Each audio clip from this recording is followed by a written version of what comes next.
जुद वल करम मुबारक वसल्लिम।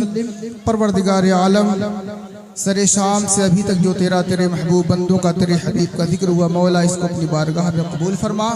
मौलाए करीम, तमाम शोरा ने नातिया कलाम पेश किए, तमाम अंजुमन ने नातिया कलाम पढ़ने की कोशिश की। मौला तमाम की कोशिशों को कामयाबी से हमकिनार फरमा। मौला सबको अपनी बारगाह में कबूलियत से मुशर्रफ फरमा।